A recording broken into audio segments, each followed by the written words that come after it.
Bismillahirrahmanirrahim. Assalamualaikum warahmatullahi wabarakatuh.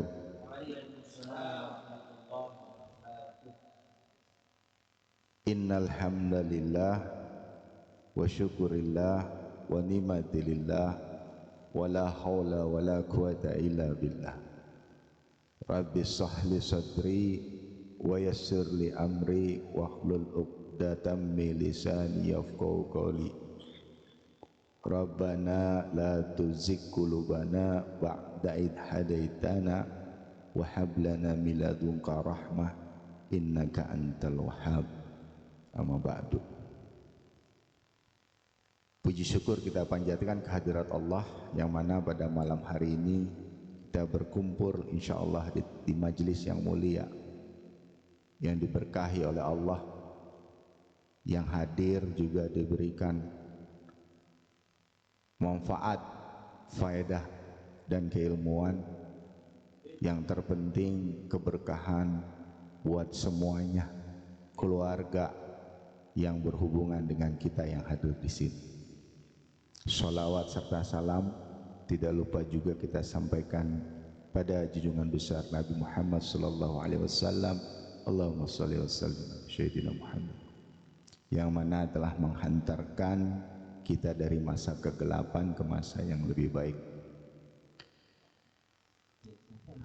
Yang kami hormati bapak-bapak yang luar biasa ganteng-ganteng, yang kami hormati Ustadz Sofyan, semoga selalu diberikan kekuatan terus membimbing kami di sini ya. Waktunya selalu diluangkan, insyaallah ilmunya bermanfaat luar biasa. Mungkin penjelasan yang akan saya sampaikan tidak seserumit atau sesulit yang tadi disampaikan Ustaz Sofyan gitu ya. Saya cuma baca aja tafsir Jalalain, nanti akan saya tambahkan sedikit dengan tafsir Ibnu Katsir sedikit. Jadi di dalam surat Al-Baqarah ada beberapa kata mutiara atau kata yang sangat menjadi makna. Sebelum saya baca satu persatu, pertama, tidak ada keraguan. Yang kedua, petunjuk. Yang ketiga, bertakwa. Yang keempat, beriman. Yang kelima, ghaib. Yang keenam, salat. Yang ketujuh, infak. Yang kedelapan, kitab-kitab sebelumnya. Yang kesembilan, akhirat. Yang kemudian adalah beruntung. Wah, ini yang menariknya di ayat kelima itu tentang keberuntungan. Insyaallah kita menjadi orang-orang yang beruntung. Amin. Di ayat pertama saya bacakan alif lam mim. Allah yang lebih mengetahui maksudnya. Artinya sebetulnya di dalam alif lam mim ini memang ada sebagian orang sampaikan walaupun satu ayat, tapi ketika ayatnya alif lam mim kita mau jawabnya apa yang mau disampaikan, karena ini adalah sebuah keagungan dari Allah. Al-Baqarah ayat 1 perihal alif lam mim menurut kami mengingatkan hal tersebut. Setiap surat yang dimulai dengan huruf-huruf itu pasti di dalamnya disebutkan keunggulan dari Al-Quran dan keterangan mengenai mukjizatnya serta keagungannya. Hal ini dapat diketahui melalui penelitian, dan memang hal ini terjadi pada 29 surat. Allah Subhanahu wa taala berfirman, alif lam mim, kitab Al-Quran ini tidak ada keraguan padanya.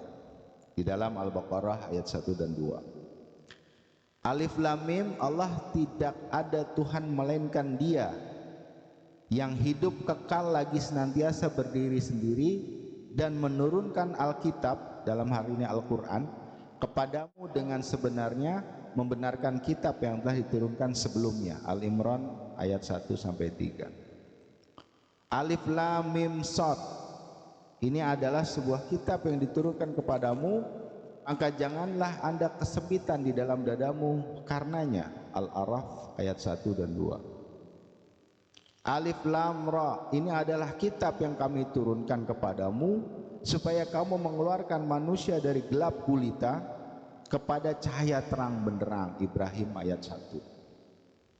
Alif Lam Mim, turunnya Al-Quran yang tak ada keraguan padanya adalah dari Tuhan semesta alam. As-Sajdah ayat 1 dan 2. Hamim, diturunkan dari Tuhan yang maha pemurah lagi maha penyayang. Fusilat ayat 1 dan 2.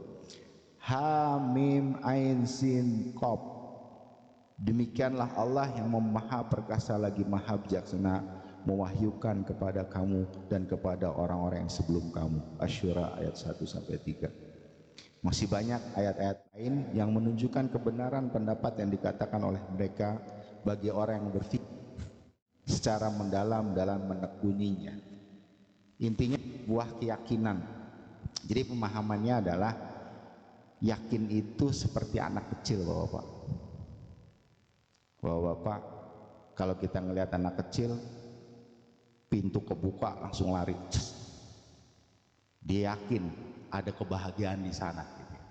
Ya sesederhana itulah keagungan Allah. Gitu.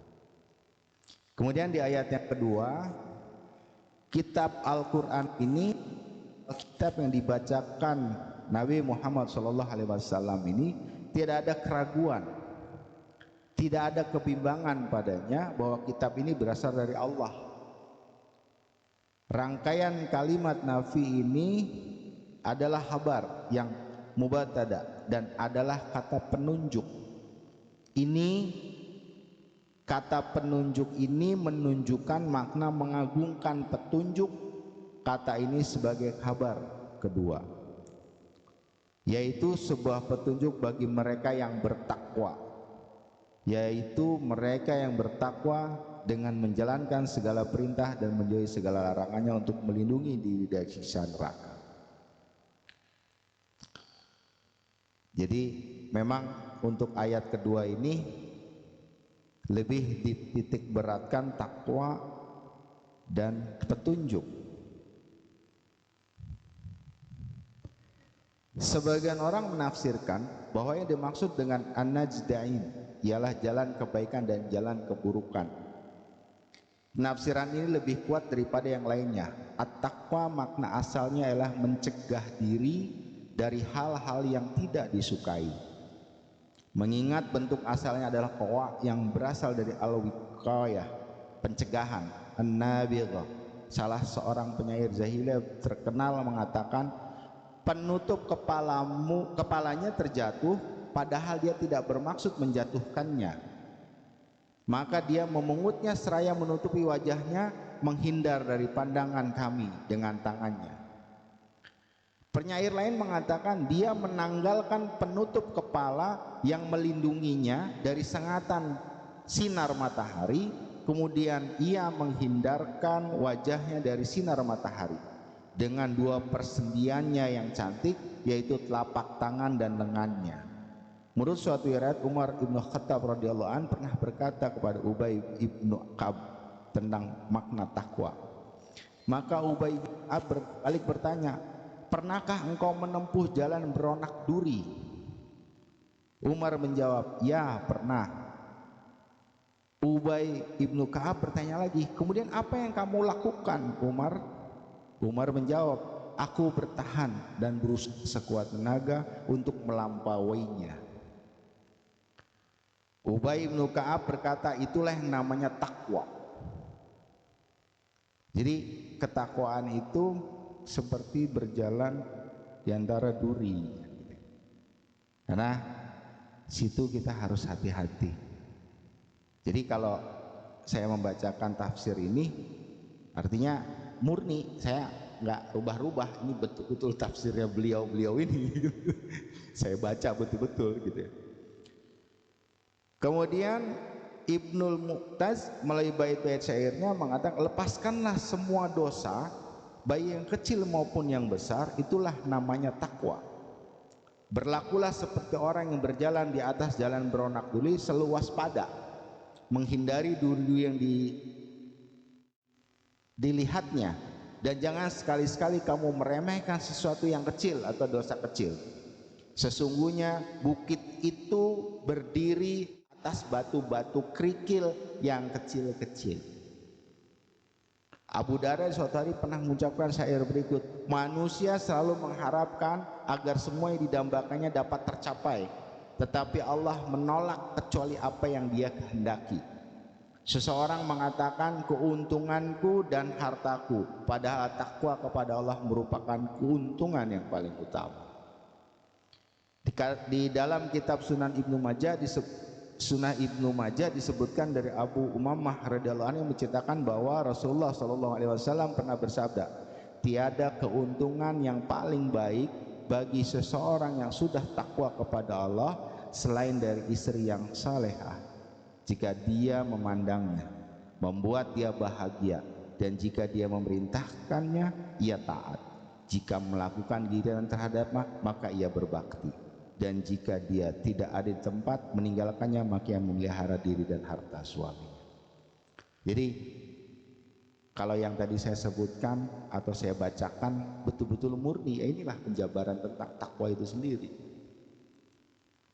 Kemudian yang ketiga, ayat yang ketiga adalah yaitu mereka yang beriman membenarkan kepada yang gaib, yakni sesuatu yang tak kasat mata seperti kebangkitan, surga dan neraka. Melaksanakan sholat, yang menunaikan sholat dengan memenuhi seluruh kewajiban-kewajibannya, dan menginfakkan sebagian rezeki yang kamu berikan kepada mereka. Mereka menginfakkan sebagian dari rezeki yang kamu berikan kepada mereka dalam ketaatan kepada Allah. Di ayat ketiga ini kalau kita baca asbabun nuzul ayat 102, dalam riwayat Ibnu Abu Hatim dari Abu Aliyah dijelaskan bahwa ini diturunkan berkaitan dengan pertanyaan kaum Yahudi kepada Nabi Muhammad tentang sihir dan perdebatan dengan beliau tentang itu. Jadi memang ini asbabun nuzul untuk ayat 102. Tetapi kalau hal yang gaib itu kan erat juga dengan hal itu gitu. Sihir itu bagian hal itu, padahal gaib yang dimaksud di ayat ini adalah Allah, malaikat, dan insya Allah kita belum pernah ketemu dengan Nabi Muhammad, tapi kita mengimaninya, kita mengikuti segala perintahnya, mengikuti apa yang diajarkannya. Jadi begitu cintanya, ini gambaran kecintaan.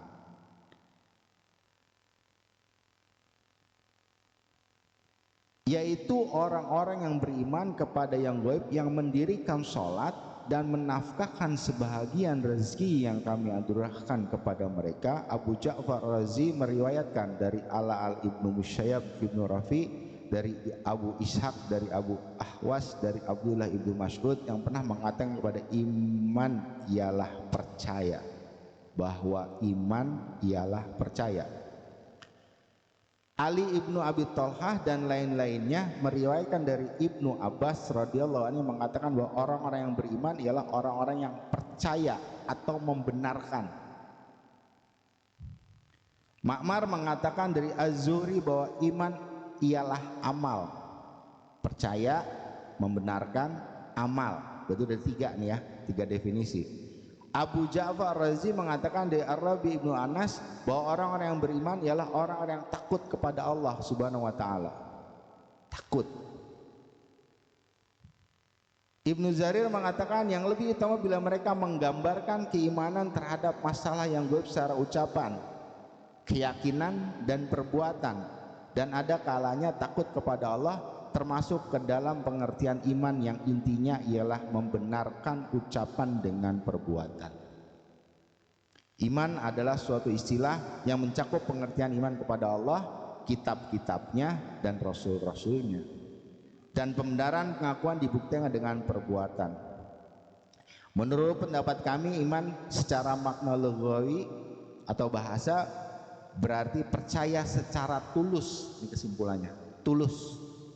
Akan tetapi ada kalanya di dalam Al-Quran digunakan untuk pengertian sebagai yang terdapat dalam firman-Nya, ia beriman kepada Allah dan mempercayai orang-orang mukmin. At-Taubah ayat 61. Jadi di ayat ketiga jabarannya seperti itu. Kemudian di ayat yang keempat, dan mereka yang beriman kepada yang diturunkan kepada Nabi Muhammad SAW, yaitu Al-Quran dan kitab-kitab yang telah diturunkan sebelum engkau, yaitu Taurat, Injil dan lainnya, dan mereka yakin akan adanya akhirat, yaitu mereka mengetahui adanya akhirat. Kepada Raja Al-Qarm, yaitu Ibnul Hammam alias singa pasukan dalam perang yang sengit, dalam ungkapannya ini suatu sifat-sifat diatafkan kepada sifat lain, sedangkan mausufnya sama. Ketiga, mereka yang sifat-sifatnya disebut pada ayat pertama adalah orang-orang yang beriman dari kalangan bangsa Arab, sedangkan mereka yang disebut dalam ayat kedua firman-firmannya adalah dan mereka yang beriman kepada kitab yang telah diturunkan kepadamu dan kitab-kitab yang telah diturunkan sebelummu, serta mereka yakin akan adanya kehidupan akhirat. Al-Baqarah ayat 4. Adalah orang-orang yang beriman dari kalangan ahli kitab. Pendapat ini dinukil oleh Asy-Syadi di dalam kitab tafsirnya dari Ibnu Abbas, Ibnu Mas'ud dan sejumlah sahabat Rasulullah SAW. Pendapat ini dipilih oleh Ibnu Jarir, lalu ia memperkuat pendapatnya dengan berdalilkan, dan sesungguhnya di antara ahli kitab ada orang yang beriman kepada Allah dan kepada apa yang diturunkan kepada mereka dan yang diturunkan kepada mereka, sedangkan mereka berendah diri kepada Allah. Al-Imran ayat 199. Jadi memang kitab-kitab sebelumnya menggambarkan tentang akhirat, sesuatu yang gaib juga. Kita pun harus memahami dan mengerti gitu, apa yang termaktub di dalam ayat keempat ini, bahwa kita akhirnya menuju akhirat. Jadi ada sedikit cerita orang berbuat antara kebaikan. Jadi ada tiga kata: kebaikan, keburukan, beriman, dan bertakwa ya. Ada empat.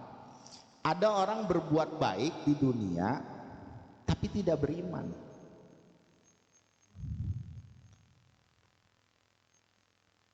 Tetapi ada orang yang berbuat keburukan tetapi dia beriman, itu masih bisa diterima Allah di akhirat.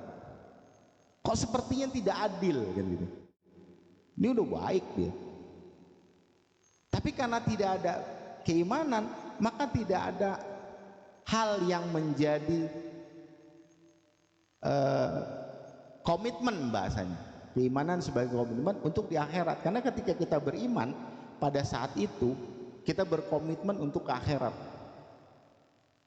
Jadi gambarannya, ketika orang yang beriman melakukan keburukan, maka akan dihitung keburukannya, dibayarkan oleh kebaikannya. Sedangkan orang yang hanya baik saja di dunia, ya dia akan terima kebaikannya di dunia gitu. Dia nggak di akhirat. Jadi demikian adilnya Allah, karena dia berkomitmen hanya di dunia, tidak berkomitmen di akhirat. Inilah yang disebut gambaran tentang kebaikan, keburukan, beriman dan bertakwa. Yang kelima, terakhir ya. Dikit-dikit.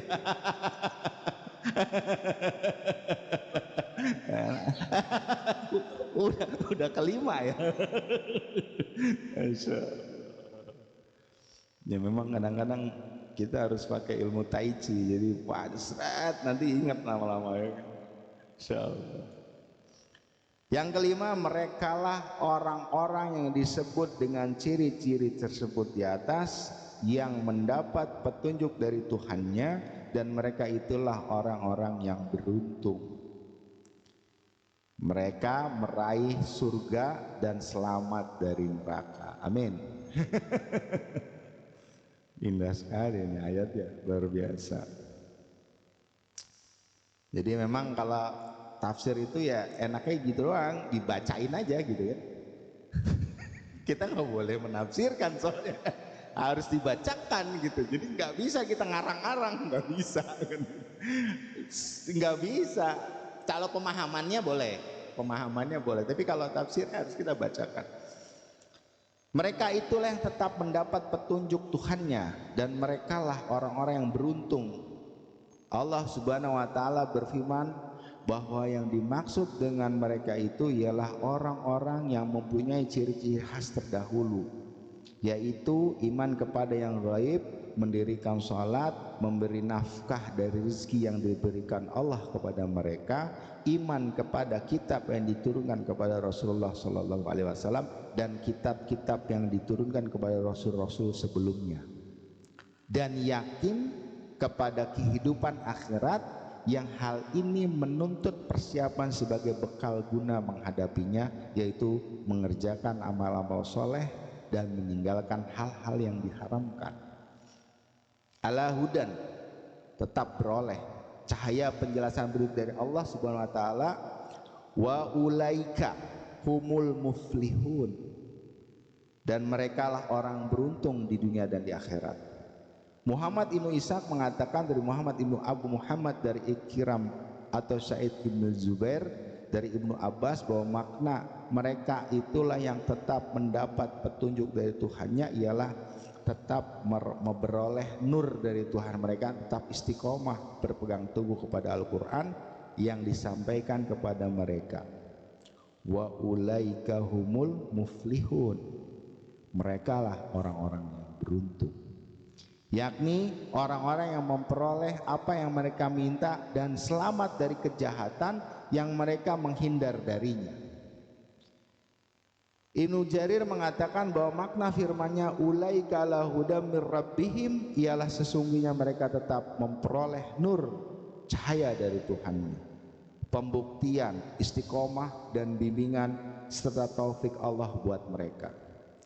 Takwil firman-Nya ulaika humul muflihun ialah merekalah orang-orang yang sukses dan memperoleh apa yang mereka dambakan di sisi Allah melalui amal perbuatan mereka dan iman mereka kepada Allah, kitab-kitabnya dan rasul-rasulnya. Dambaan tersebut berupa keberuntungan, memperoleh pahala, kekal di surga dan selamat dari siksaan yang telah disediakan oleh Allah buat musuh-musuhnya.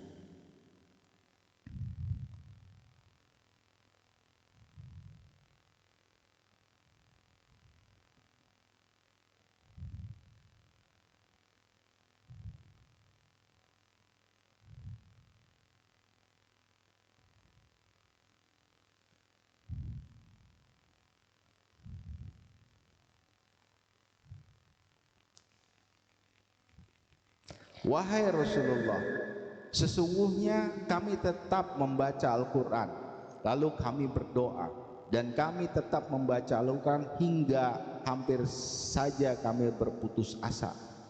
Maka Nabi SAW bersabda, maukah kalian aku beritakan tentang penduduk surga dan penduduk neraka?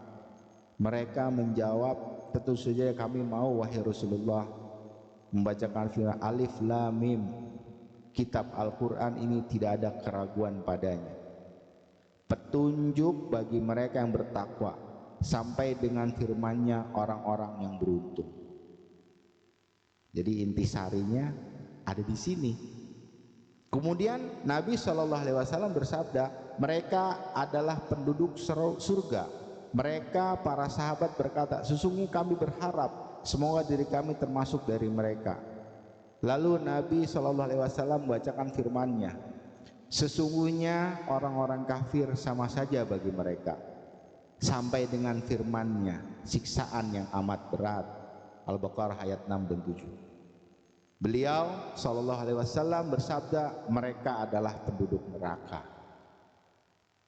Mereka para sahabat berkata, wahai Rasulullah, tentunya kami bukan termasuk mereka. Beliau SAW jawab, iya. Tadi karena tidak ada komitmen. Beriman itu komitmennya di akhirat. Gambaran yang gamblang kalau kita baca tafsirnya. Tapi memang kalau kita menggambarkan sedikit pemahaman tentang Apa yang menjadi tujuan kita? Mari mencari tujuan mencapai keridhaan Allah. Mau jadi orang baik itu apa? Supaya adil dan makmur itu seperti apa? Kita cari tujuannya. Kalau kita nggak punya tujuan, nggak bisa kita capai itu, kan gitu. Kemudian mari menegaskan perilaku yang akan kita jaga. Tadi istiqomah ya. Karena sesederhana itu kita dalam bermasyarakat, ketika kita memahami sesuatu terus kita selalu enjoy, apapun itu asik, tujuannya adil dan makmur, tapi kita menjaga perilaku, maka akan ada keajaiban. Nah, ini keajaiban yang menarik. Keajaiban itu ada 3 unsur: berpikir, menunggu, dan mau berpuasa. Nah, berpuasa. Berpikir, setiap orang dapat melakukan keajaiban kalau ia mampu berpikir, mampu menunggu, dan mampu berpuasa. Berpikir adalah dia akan melakukan sesuatu untuk kebaikan dan kebaikan. Mau menunggu, sabar. Tidak semua kebaikan bisa diterima, tidak kebaikan bisa dipahami. Yang baik aja susah dipahami, apalagi yang buruk lebih seru lagi kan. Yang baik aja mudah dipahami, apalagi yang buruk, atau bagaimana? Ya, coba. Saya tadi sengaja bikin kalimat yang agak menarik supaya nggak ngantuk. Belum tentu dipahami. Apalagi yang buruk lebih tidak bisa dipahami. Nah, itu artinya itu yang itulah. Iya. Yang terakhir, mau berpuasa. Tadi mau bersusah payah sebetulnya. Makna berpuasa itu bukan puasa saum ya. Berpuasa itu kita mau bersusah payah. Kita mau melakukan sesuatu walaupun tidak bisa diterima oleh semua gitu. Jadi dari 5 ayat ini ada intisari yang dalam kehidupan sehari-hari adalah mari mencari dan mencapai keajaiban tadi. Intinya seperti itu. Tapi ini jauh dari sempurna, jauh dari kesesuaian ya gitu ya, kecuali tafsir yang tadi saya bacakan, karena itu benar-benar letter luck, saya nggak geser-geser gitu. Saya baca betul-betul kan gitu kan. Mudah-mudahan ada makna yang bisa diambil, ada ilmu yang bermanfaat. Nah, mungkin itu yang bisa saya sampaikan. Wassalamualaikum warahmatullahi wabarakatuh.